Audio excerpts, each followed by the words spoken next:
오늘 새벽기도 함께 하신 우리 성도님들 환영합니다. 우리 찬송가 446장으로 하나님 앞에 영광 돌려드리겠습니다. 446장입니다.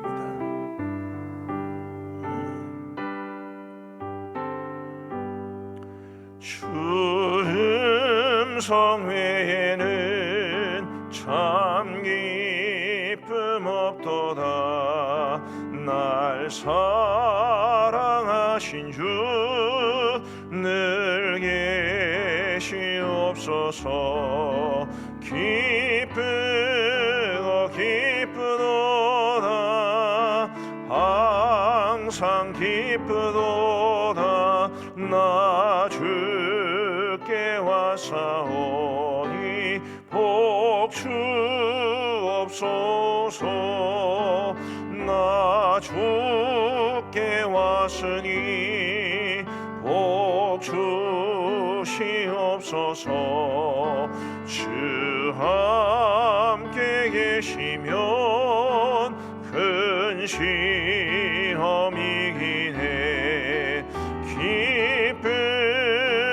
기쁘도다 항상 기쁘도다. 나 주께 왔사오니 복 주옵소서.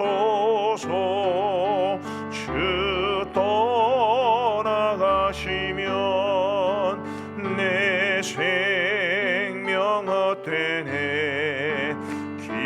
기쁘나 슬플 때 늘 계시옵소서. 기쁘도다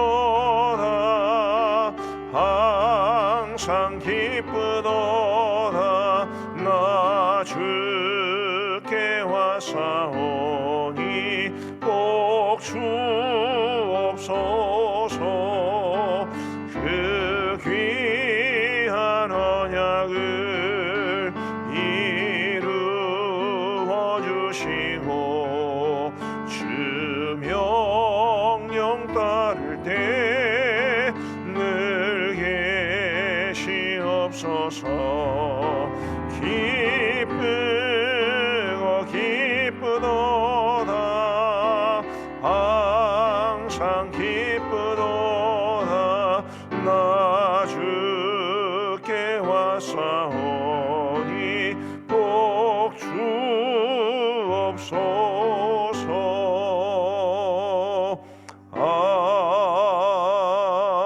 아멘.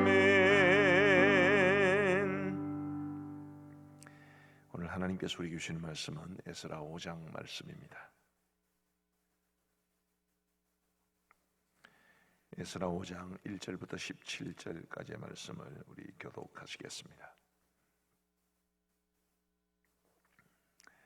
에스라 5장 1절부터 17절, 제가 먼저 1절을 읽겠습니다.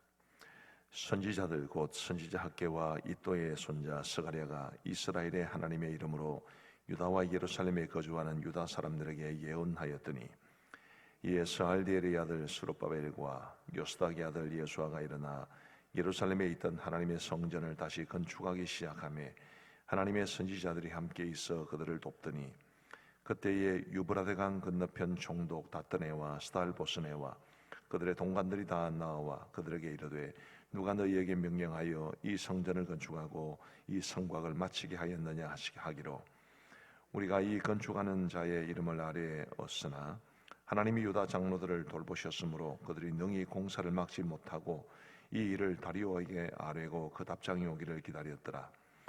유브라데강 건너편 총독 다뜨네와 스달보스네와 그들의 동관인 유브라데강 건너편 아바삭 사람이 다리오 왕에게 올린 글의 초본은 이러하니라. 그 글에 일렀으되, 다리오 왕은 평안하옵소서. 왕께 아뢰옵나이다. 우리가 유다도에 가서 지극히 크신 하나님의 성전에 나아가 본즉 성전을 큰 돌로 세우며 벽에 나무를 얹고 부지런히 일함으로 공사가 그 손에서 형통하옵기에, 우리가 그 장로들에게 물어보기를, 누가 너희에게 명령하여 이 성전을 건축하고 이 성곽을 마치라고 하였느냐 하고, 우리가 또 그 우두머리들의 이름을 적어 왕에게 아뢰고자 하여 그들의 이름을 물은즉 그들이 우리에게 대답하여 이르기를 우리는 천지의 하나님의 종이라. 예전에 건축되었던 성전을 우리가 다시 건축하노라.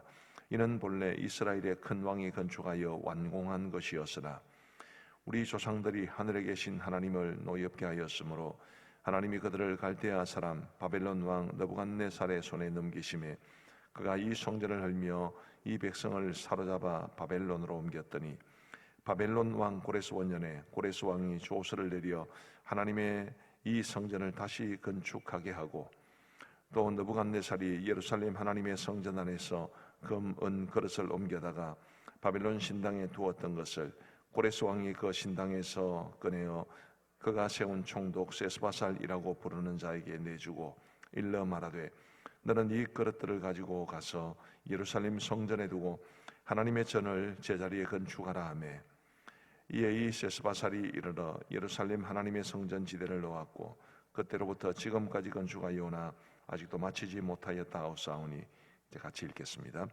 이제 왕께서 좋게 여기시거든 바벨론에서 왕의 보물 정각에서 조사하사 과연 고레스 왕이 조서를 내려 하나님의 이 성전을 예루살렘에 다시 건축하라 하셨는지 보시고 왕은 이 일에 대하여 왕의 기쁘신 뜻을 우리에게 보이소서 하였더라. 아멘. 포로에서 돌아온 유다 백성들에 의해서 시작된 성전 재건 공사는 르훔과 심세라는 사람을 앞세운 사마리아 사람들의 방해로 공사가 중단되었습니다. 그 세월이 무려 17년 세월이었습니다. 약 17년 세월이 흐른 이후에 우리 하나님께서 스가랴와 학개라는 선지자를 보내셔서 이제 그들을 말씀으로 권고하시고 그리고 이스라엘 유다 백성들이 그 하나님의 말씀에 순종함으로써 성전 재건 공사가 다시 시작되게 됩니다. 바로 이 스가랴와 학개가 우리 구약 성경 예언 선지서 중에 있는 스가랴서의 저자와 학개서의 저자인데요. 우리가 이 사실에서 볼 수 있는 것이 사실 17년 세월이 그렇게 짧은 세월은 아닙니다. 17년 세월 동안이나 여호와의 성전 재건 공사가 중단되어 있었다면 그냥 중단된 채 있는 것이 오히려 익숙한 일이었고 다시 그것을 재개하는 것 역시 쉽지는 않았을 겁니다만은 하나님의 말씀에 대한 긍정적이고 또 순종적인 반응이 여호와의 성전 재건 공사를 다시 이끌어내었다는 점을 우리는 깊이 생각해 볼 필요가 있습니다. 하나님의 말씀이 우리에게는 어떤 의미가 있을까? 우리 하나님께서 우리에게 말씀해 주실 때 우리는 어떤 반응을 보여야 하는가? 이런 측면에서 이들의 반응을 우리 한번 깊이 생각해 볼 필요가 있는 것입니다. 하나님의 말씀이 우리에게 심령으로 부딪혀오고 그리고 그 말씀대로 살아가려고 노력하고 우리 안에 계신 성령 하나님을 의지하여 내가 비록 연약하고 의지하지만 그 성령님의 도우심 가운데 말씀대로 살아가려는 거룩한 노력 그런 것이 우리에게 필요하지 않겠나 싶습니다. 왜냐하면 우리는 하나님의 사람들이고 하나님은 말씀으로 우리에게 다가오시는 분이시기 때문에 그렇습니다.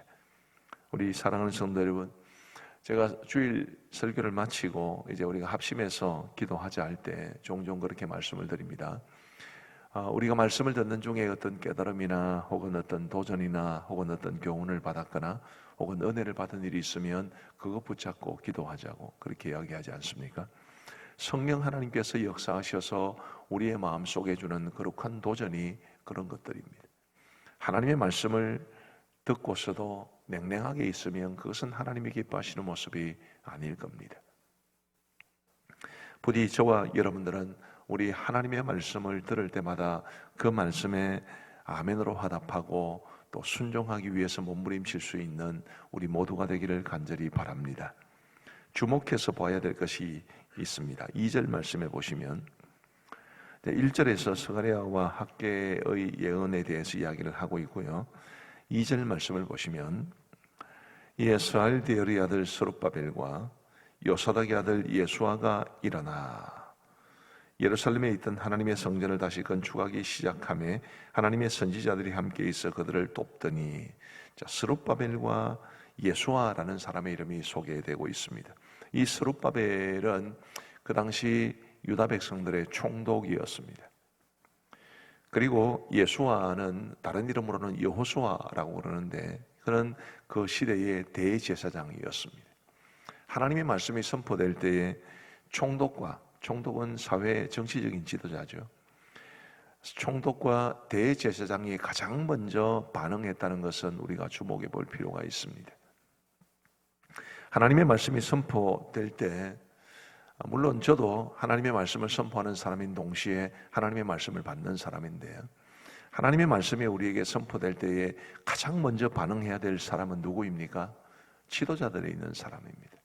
스룹바벨과 예수아가 그런 모습을 보여주었듯이 제일 먼저 하나님의 말씀에 거룩한 반응을 보여야 되는 사람들은 바로 지도자들입니다. 우리 교회로 치면 저와 우리 장로님들과 우리 장립집사님들과 권사님들 또 목자들 이 지도급에 있는 인물들이 먼저 하나님의 말씀에 반응하는 것이 맞지요. 그렇게 해야 전체 공동체가 하나님의 말씀에 대한 거룩한 반응을 보일 수 있는 것입니다. 오늘 이 말씀을 보면서 우리가 지도자로 살아간다는 것이 얼마나 중요한가. 어제도 직분의 영광과 무게라는 제목으로 설교를 했습니다마는 우리 하나님께서 주신 거룩한 직분을 받는 것이 절대로 쉬운 일이 아닙니다.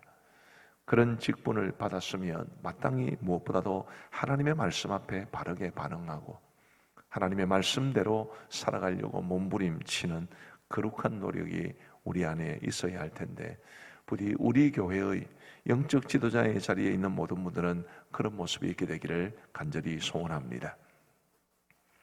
혹시 여러분들은 궁금하지 않으십니까? 17년 동안이나 성전 재건 공사가 중단되었었는데 스가랴와 학개가 하나님의 말씀을 전했더니 그들이 다 순종했다. 여기에 뭔가 다른 게 있지 않겠습니까? 예를 들어서 어떤 교회가 부흥을 했습니다. 그래서 누군가 찾아가서 이 교회가 부흥하게 된 이유가 뭡니까? 그러면 하나님의 은혜입니다. 그럼 그게 답이 됩니까? 답이 되는 것 같기도 하고 안 되는 것 같기도 하고. 그럼 다른 교회는 은혜를 못 받아서 부흥을 못하는 것입니까? 이게 하나님의 은혜입니다. 하나님의 말씀에 대한 반응입니다. 이렇게 말을 하는 것은 답이 되기도 하고 안 되기도 하는 것 같아요. 이 당시 유다 백성들이 하나님의 말씀에 대해서 스가랴와 학개가 전한 하나님의 말씀에 대해서 적극적으로 반응하게 된 이유가 찾아보면 있을 것 같습니다. 바로 학개 선지자의 말씀을 보면 알 수 있는데요. 우리 학개서 1장 9절부터 11절까지를 한번 같이 읽어 보시겠습니다. 학개서 1장 9절부터 11절 시작. 너희가 많은 것을 바랐으나 도리어 적었고 너희가 그것을 집으로 가져갔으나 내가 풀어버렸느니라. 나 만군의 여호와가 말하노라. 이것이 무슨 까닭이냐? 내 집은 황폐하였으되 너희는 각각 자기의 집을 짓기 위하여 빨랐습니다. 그러므로 너희로 말미암아 하늘은 이슬을 그쳤고 땅은 산물을 그쳤으며 내가 이 땅과 산과 곡물과 새 포도주와 기름과 땅의 모든 소산과 사람과 가축과 손으로 수고하는 모든 일에 한재를 들게 하였느니라. 아멘. 학개 선지자가 활동하던 시대에 우리 하나님께서 그들을 통해서 말씀하시기를 땅은 산물을 거쳤다. 쉽게 말하면 기근과 가뭄이 찾아왔다는 뜻입니다. 그런 큰 기근과 가뭄으로 인해서 그들이 먹을 것이 없고 그리고 쓸 것이 없게 되는 그런 상황 가운데 하나님의 말씀이 선포된 것입니다. 그리고 그들이 그 고난 속에서 그냥 평범하게 살아갈 때는 주의하지 않다가 그 고난 속에서 그들은 하나님의 말씀에 귀를 기울인 것이고 그리고 이 스가랴 선지자와 학개 선지자의 선포하는 말씀에 거룩한 반응을 보이게 된 것입니다. 한편으로는 왜 꼭 고난을 당해야 하나님의 말씀에 귀를 기울이나 이런 생각을 하게 되기도 하지만 또 한편으로 보면 고난에도 큰 유익이 있다라는 그런 생각도 듭니다. 딱 C.S. 루이스가 말한 그대로인데요. 영국의 저명한 평신도 신학자였던 C.S. 루이스는 고통은 귀먹은 세상을 깨우기 위한 하나님의 메가폰이다라는 이야기를 했습니다. 우리가 평범하게 살아갈 때 큰 고난이 없을 때는 우리가 귀먹은 벙어리처럼 살아간다는 뜻입니다. 그런데 제가 말을 귀먹은 벙어리라고 말이 좀 이상했던 것 같습니다. 귀먹은 채로 살아가는 것입니다. 근데 그런 상황 속에서 고난이 찾아오면 우리가 하나님의 말씀에 귀를 기울이게 되어 있다라는 차원에서 C.S. 루이스는 그런 말을 한 것입니다. 고난이 찾아왔음에도 불구하고 하나님의 말씀에 귀를 기울이지 않는 사람은 아주 완고한 사람입니다. 정상적인 사람이면 고난을 당할 때 우리는 고난이 없을 때보다 훨씬 더 예민하게 하나님을 찾아야 되고 하나님의 말씀에 귀를 기울여야 되지요. 고난이 그냥 고난이 아니라 우리에게 들려주시는 하나님의 말씀을 더 잘 듣기 위한 우리 은혜의 방편일 수 있겠다는 생각을 하게 됩니다. 우리 사랑하는 성도 여러분, 지금 혹 고난 중에 계십니까? 생각해 보면 고난이 우리를 기도하게 하고 고난이 우리를 하나님을 더 찾게 하고 고난이 더 우리를 하나님 앞에 매달리게 하는 듯합니다. 고난, 세상 사람들은 뭐 아주 진저리를 치면서 싫어할 만한 주제지만 우리 그리스도인들은 고난을 당할 때에 마냥 부정적으로만 생각하지 말고 이 고난을 통해서 하나님이 나에게 주시려는 은혜는 무언가, 이 고난을 통해서 하나님이 나에게 말씀해 주시려는 것은 무언가, 그것을 깊이 생각하면서 우리가 고난 속에서도 유익을 얻고 고난 속에서도 영걸어지고 고난 속에서도 하나님을 찾고 우리의 믿음이 굳건해지는 은혜가 있게 되기를 간절히 소원합니다. 우리 마지막으로 한 가지만 더 살펴보겠습니다. 우리 11절, 12절을 한번 찾아보십시다. 11절, 12절.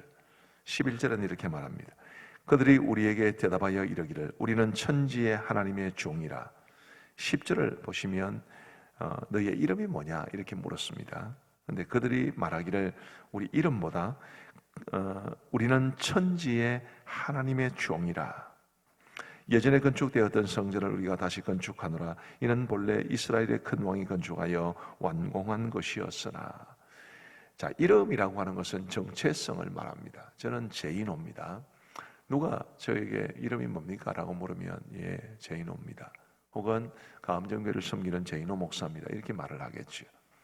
자, 이들이 이름을 물었을 때 우리는 천지의 하나님의 종이라 라고 말을 한 것은 이 제인호라는 혹은 여러분 각자가 가지고 계신 그 이름이 주는 개인적인 정체성보다 하나님의 종이라는 정체성을 더 중요하게 여겼다는 뜻입니다.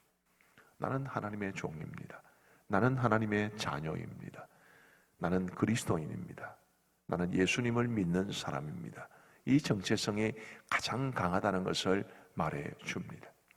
여러분들은 누구십니까? 나는 하나님의 자녀입니다. 나는 하나님의 백성입니다.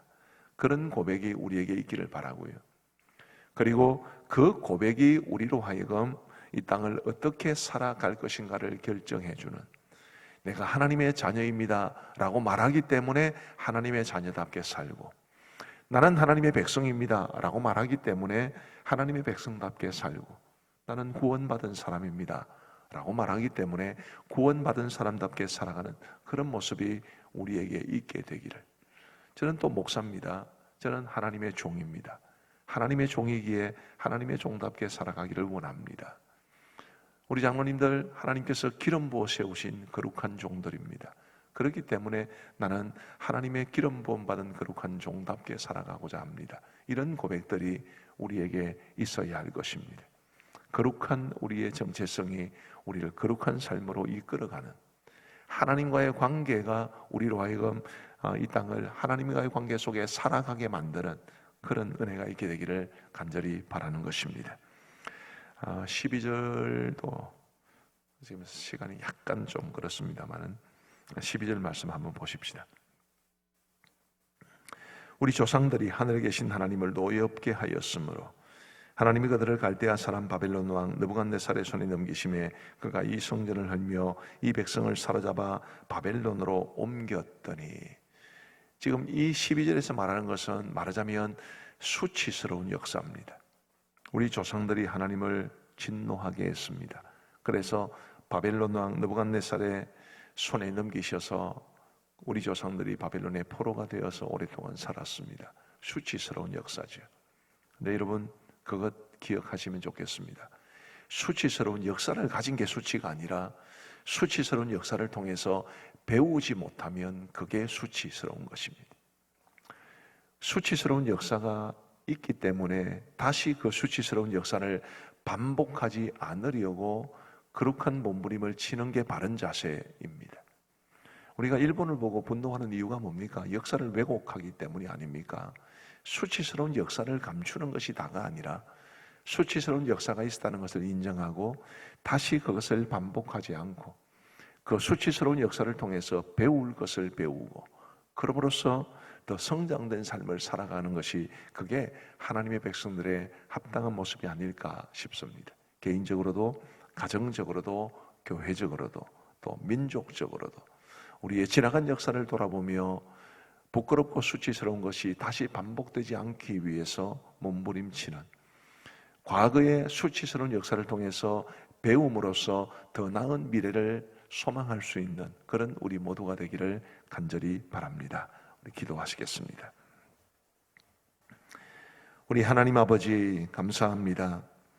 오늘 새벽에도 저희들에게 하나님 앞에 새벽제단 쌓을 수 있는 은혜를 주시고 우리에게 말씀하여 주신 것 진심으로 감사합니다. 아버지 하나님이여 17년 동안이나 중단되어 있던 성전 재건 공사가 선지자 스가랴와 학계 선지자의 말씀을 통해서 유다 백성들이 거룩한 반응을 보이므로 아멘으로 화답하고 그 말씀에 순종하고자 했기 때문에 다시 성전 재건 공사가 이루어진 것을 보게 되었습니다. 아버지 하나님이여 우리도 하나님의 말씀이 우리에게 선포될 때 그 말씀에 아멘으로 화답하며 말씀에 순종하려는 거룩한 몸부림이 있게 하여 주옵소서. 특별히 영적 지도자의 위치에 있는 분들, 직분이 더 중한 분들, 나이가 더 많은 분들, 교회를 더 오랫동안 다닌 분들, 이런 분들이 더 하나님의 말씀에 거룩하게 순종할 수 있도록 은혜를 베풀어 주옵소서. 자비하신 아버지 하나님이여 그 당시에 유다 백성들이 큰 고난이 있었기에 하나님의 말씀에 귀를 기울였다는 것도 살펴보았습니다. 주님의 우리에게도 고난이 닥쳐올 때 그 고난 속에서 마냥 힘겨워할 만한 것이 아니라 그 고난 속에서 하나님을 더 간절히 찾고 하나님의 말씀에 더 귀를 기울이고 우리 하나님께서 우리에게 들려주시는 음성을 사모하는 가운데 살아갈 수 있도록 인도하여 주옵소서. 자비하신 아버지 하나님, 내가 곧 하나님의 자녀입니다. 나는 하나님의 백성입니다. 거룩한 정체성이 우리의 삶을 이끌어갈 수 있도록 도와주옵시고 과거에 우리 개인적으로나 가정적으로나 교회적으로나 민족적으로 겪었던 수치스러운 역사를 부끄러워하거나 외면하지 아니하고 그 역사를 통해서 배울 것은 배워서 또 성장할 것은 성장해서 우리 하나님이 원하시는 더 나은 모습으로 변화되어 갈 수 있는 우리 모두가 되게 하여 주옵소서. 자비로우신 아버지 하나님, 오늘도 저희들에게 거룩한 하루를 허락하여 주셨습니다. 이 하루를 살아가는 동안에도 하나님의 자녀답게 구원받은 하나님의 백성답게 살아갈 수 있도록 도와주시고 우리의 삶을 통해 하나님의 영광이 드러날 수 있기를 간절히 원합니다. 우리의 삶 속에 있는 아픔들이 많습니다. 여러 가지 현실적인 어려움 속에서 허덕이며 살아가고 우리의 어깨에 짊어지어진 이 인생의 무게가 너무 힘들 때가 많이 있습니다. 저희들을 긍휼히 여겨주시기를 간절히 원하오며 하나님께서 친히 우리의 어깨에 드리운 짐을 거두어 주시고 대신 져 주시옵고 우리 모든 성도들에게 하늘의 평안과 기쁨, 참된 행복을 허락하여 주옵소서. 우리의 작은 신음에도 응답하시는 우리 하나님께서 우리 성도들의 그 작은 신음에도 응답하여 주셔서 우리가 겪는 고통이 무엇이든 어려움이 무엇이든 하나님께서 선한 손길로 인도하여 주옵소서. 아버지 하나님이 우리 모든 성도들의 가정을 다 일일이 돌아보아 주셔서 하나님의 은혜와 평강으로 넘치는 복된 가정들 다 되게 하여 주옵소서. 우리 가암정교회를 주님 사랑하여 주시고 오늘까지 인도하여 주신 것 진심으로 감사합니다. 지나간 116년의 역사를 감사하면서 앞으로 우리가 걸어가야 할 이 미래의 길을 하나님을 의지하며 하나님 기뻐하시는 일을 위하여 헌신하며 걸어갈 수 있도록 은혜를 베풀어 주옵소서. 자비하신 아버지 하나님, 선교지를 기억하여 주시기를 간절히 원합니다. 우리 원로 목사님을 비롯한 모든 파송 선교사님들의 그 모든 건강과 가정과 또 사역지를 기억하여 주옵시고 선교사에게 결코 중단되지 아니하도록 은혜를 베풀어 주옵소서. 우리 협력 선교사님들을 기억하여 주옵시고 우리 아버지 하나님께서 그들에게도 충만한 은혜를 베풀어 주옵소서. 아버지 하나님이여, 국내에서 우리 교회가 돕는 교회와 기관들도 많이 있습니다. 주님이여, 우리 국내 선교의 대상이 되는 우리 협력교회들과 협력기관들에게도 은혜를 베풀어 주셔서 하나님의 은혜를 누리게 하시고 저마다에게 주어진 거룩한 사명 신실하게 이루어갈 수 있도록 역사하여 주옵소서. 아버지 하나님, 고착화된 러시아와 우크라이나 전쟁이 속히 끝날 수 있도록 도와주옵시고, 전 세계적으로 경제적인 어려움이나 혹은 이상기후로 인한 고통 등으로 인해서 참 많은 사람들이 어려움을 겪고 있는 가운데 있사오니 우리 아버지 하나님 긍휼을 베풀어 주셔서 이 모든 어려움에서 벗어나 각 나라마다 가난하고 힘겨운 사람들이 편안하게 살아갈 수 있도록 은혜를 베풀어 주옵소서. 이제 우리가 개인적으로 기도하는 시간을 갖고자 합니다. 우리 아버지 하나님께서 함께하여 주옵시고 우리의 기도에 응답해 주시기를 간절히 원하오며 예수님 이름으로 기도하옵나이다. 아멘. 이제 우리 개인적으로 기도하시겠습니다.